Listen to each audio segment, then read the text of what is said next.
నమస్తే, welcome to our channel. AP IT విద్యాశాఖ మంత్రి నారా లోకేష్ గారి పుట్టినరోజు సందర్భంగా ఏపీ రాష్ట్ర ప్రభుత్వం ఓ శుభ కార్యక్రమానికి శ్రీకారం చుడుతుంది. ఇంతకీ ఆ కార్యక్రమం ఏంటి, మరి తద్వారా ప్రజలకు ఏ విధంగా లబ్ధి చేకూరుతుంది తెలుసుకునే ప్రయత్నం చేద్దాం. దీన్ని విశ్లేషించడానికి మనతో పాటుగా ఉన్నారు సోషల్ యాక్టివిస్ట్ శ్రీలీల గారు.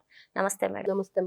లోకేష్ గారి పుట్టినరోజు సందర్భంగా ఆయన ఏదైతే మంగళగిరిలో చేశారో, పేద ప్రజలందరికీ కూడా ప్రభుత్వ భూములైనా అసైన్డ్ భూములైనా వాళ్ళు ఎక్కడుంటున్నారో అక్కడ ఇల్లు నిర్మించుకోవడానికి సహాయం కానివ్వండి, ఏదైతే ప్రభుత్వం తరపున సహాయం చేశారో అదే విధంగా రాష్ట్ర వ్యాప్తంగా కూడా చేయడానికి ఏపీ ప్రభుత్వం శ్రీకారం చుట్టింది. మరి ఇప్పటికే దాదాపుగా 2 లక్షల మందికి కూడా లబ్ధిదారులను గుర్తించింది. ఏంటి మరి పుట్టినరోజు సందర్భంగా మనం చూసాం, గతంలో జగన్మోహన్ రెడ్డి రప్ప చేస్తే మరి ఇప్పుడు అందుకు భిన్నంగా లోకేష్ గారి పుట్టినరోజు వేడుకలు జరగబోతున్నాయి. కొన్ని చోట్ల ఆల్రెడీ స్టార్ట్ అయ్యాయి. దీనిపైన మీ అభిప్రాయం ఏంటి? వాళ్ళ ఫ్యామిలీ బ్యాక్గ్రౌండ్ ఇక్కడ మనం చూసాం. అటు జగన్మోహన్ రెడ్డి గారు మీరు ఏదైతే ప్రస్తావన తెచ్చారో ఇప్పుడు వాళ్ళ తాత తండ్రి జగన్మోహన్ రెడ్డి, ఇటు చూస్తే నందమూరి తారక రామారావు గారు తెలుగుదేశం పార్టీ వ్యవస్థాపకులు, అదేవిధంగా తెలుగు వాడి ఆత్మగౌరవాన్ని ఏ విధంగా కాపాడారు, ఢిల్లీ స్థాయిలో ఏ విధంగా చాటి చెప్పారు.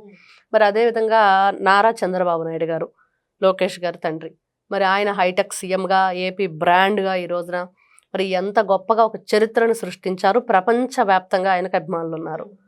అంటే ఏదైనా సరే ఒక చెడైనా మంచైనా ఆ పెంపకం కానివ్వండి, ఆ వాతావరణం కానివ్వండి, పెద్దల నుంచి మనం తీసుకున్న వాళ్ళ భావాలు, వాళ్ళ అభిప్రాయాలు, మరి మనం వాటిని ప్రజలకు మంచి చేసే వైపు ఏ విధంగా తీసుకువెళ్ళాలనే దాని మీద ఆధారపడి ఉంటాయి.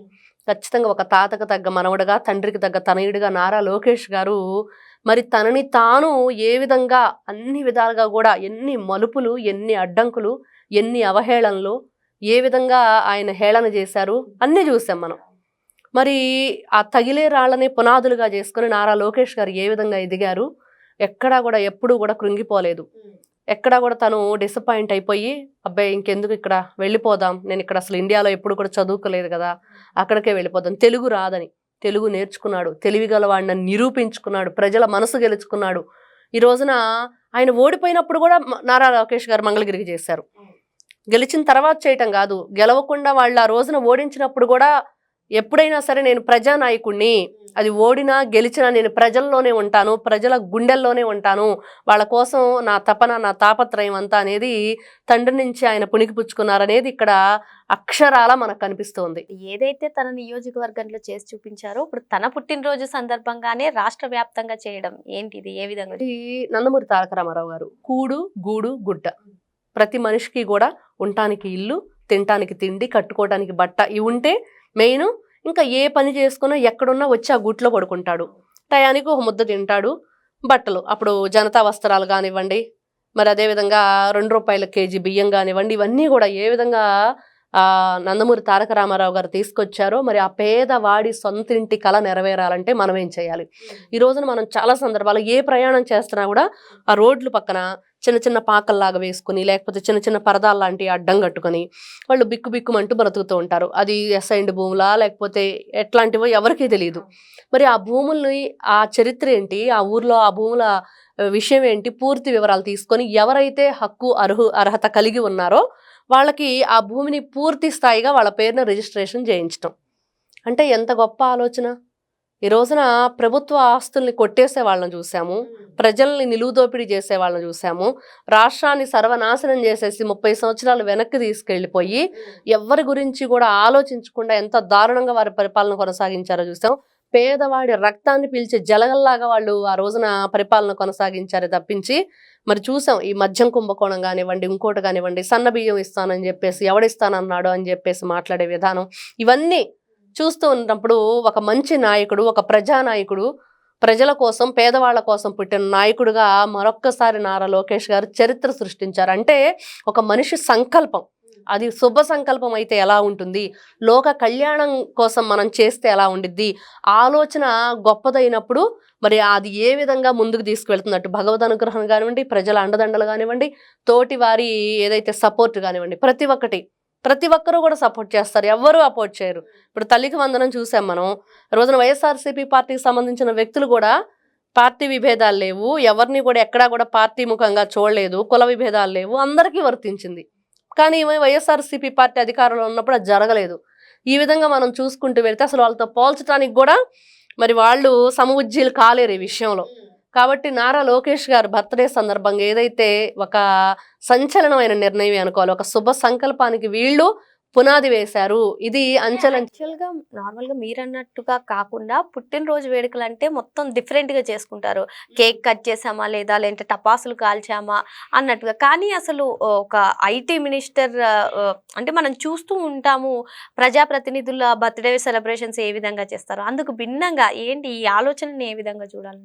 లాస్ట్ ఇయర్ నారా లోకేష్ గారి బర్త్డే నాకు బాగా గుర్తుంది. ఒక స్కూల్లో టీచరు పిల్లల్ని ఆయన కోసం బర్త్డే విషెస్ కోసం ఒక అరేంజ్మెంట్ చేశాడు. ఆ షేప్ లో ఏదో ఉండాలి అన్నట్టు. హ్యాపీ బర్త్డే లోకేష్ గారు అన్న మరి వెంటనే ఆయన సస్పెండ్ చేయటం జరిగింది. అంటే 10 మందికి ఆదర్శంగా ఉండాలి, 10 మందికి ఉపయోగపడే పని మనం చెయ్యాలి, 10 మంది కాదు 10 తరాలకు కూడా అది చెప్పుకునేటట్లు ఉండాలి. మరి అంతే కదా, ఏదైనా ఈ రోజున తినేసి రేపొద్దునక ఏం గుర్తులేదు అన్నట్లుగా మర్చిపోతే కుదరదు.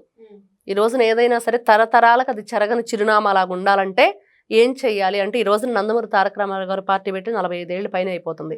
అయినా కూడా ఏం చెప్పుకుంటున్నాం, కూడు గూడు గుడ్డ లాంటివి తీసుకొచ్చారు, జనతా వస్త్రాలు తీసుకొచ్చారు, కిలో 2 రూపాయలు బియ్యం తీసుకొచ్చారు, రైతు కోసం మరి పెన్షన్ తీసుకొచ్చింది ఎన్టీ రామారావు గారు. ఈ విధంగా అవన్నీ కూడా పేదవాళ్ళకి ఏ విధంగా ఉపయోగపడ్డాయి అనేది తరతరాలకి చెప్పుకుంటూ ఉన్నాం. మనం చూడలేదు రామారావు గారిని, అయినా కూడా మనం ఎందుకు చెప్పుకుంటున్నాము అంటే ఆయన సంకల్పం ఎంత గొప్పగా ఉంది. మరి మహిళలకి ఎంత పెద్దపీట వేశారు, ఆడపడుచు లాంఛనాల కింద మరి సమాన హక్కుని ఏ విధంగా కల్పించారు, పసుపు కుంకుమ కింద, ఇవన్నీ కూడా మరి ఈ విధంగా ఒక చరిత్ర సృష్టించేవాడు, చరిత్రను తిరగరాసేవాడు ఒక నాయకుడు అవుతాడు. అది ఏ విధంగా అంటే ప్రజలకి ఒక మంచి సందేశాన్ని కానివ్వండి, ఒక మంచి ఇలాంటివన్నీ కూడా ఒక ఆస్తులు కానివ్వండి, వాళ్ళంటే ఒక స్థిరాస్తిని వాళ్ళకి అందించే విధంగా ముందుకు తీసుకెళ్తే ఖచ్చితంగా చాలా గొప్ప ఆలోచన, ప్రజలు ఎప్పటికీ మర్చిపోలేనిది, మళ్ళీ ఎప్పటికైనా గుర్తుపెట్టుకునే విధంగా. అంటే ఆయన యువగళం పాదయాత్రలో చూసాం, రాష్ట్ర వ్యాప్తంగా అటు నెల్లూరు కానివ్వండి, ఇటు మంగళగిరి కానివ్వండి, వాళ్ళకి పట్టు వస్త్రాలు పెట్టి ఆ పట్టాదారులు అవన్నీ కూడా ఇస్తూ ఉంటే ఎంత గొప్పగా భోజనం పెట్టి వాళ్ళు ఎంతో హ్యాపీ ఫీల్ అయ్యారు. అంటే ఒక నాయకుడికి ఇంతకు మించి ఇంకేం అవసరం లేదు. నువ్వు ఎన్ని ఆస్తులు సంపాదించావు, ఎన్ని కోట్లు కూడబెట్టావు, ఏ విధంగా మరి నువ్వు ఉన్నావు అనే దానికంటే ఈ రోజున పేదవాడి కళ నెరవేర్చారు. వాళ్ళు బిక్కుమంటూ ఏ క్షణాన అక్కడి నుంచి ఖాళీ చేసి వెళ్ళిపోమ్మంటారో, ఇదిగో ఇక్కడ ఈ రోజు ఫ్యాక్టరీ నిర్మిస్తున్నాం మీరు ఖాళీ చేయండి అంటే ఏం చేస్తారు? అలా కాదు, ఈ రోజున ఇదిగో ఈ ప్లేస్ మీదే, ఇంకా మీరే ఉండబోతున్నారంటే వాళ్ళ ఆనందానికి అవధులుండవు. గతంలో చూసాం, వాళ్ళ కన్నీళ్లతో నారా లోకేష్ గారికి కాళ్ళు గడిగినంత పనిచేశారు. చిన్నవాడిని మేము అలా చేయకూడదు, ఆశీర్వదిస్తున్నామని చెప్పేసి వాళ్ళ ఆశీర్వచనాలే రాష్ట్రానికి ఈ రోజున కూటమి ప్రభుత్వానికి ఎంత బలాన్ని చేకూరుస్తున్నాయి, ఎంత అండగా ఉంటున్నాయి అనేది త్వరలోనే తెలుస్తుంది. మరో అంశంతో మళ్ళీ కలుద్దాం. Thank you madam. వస్తుంది.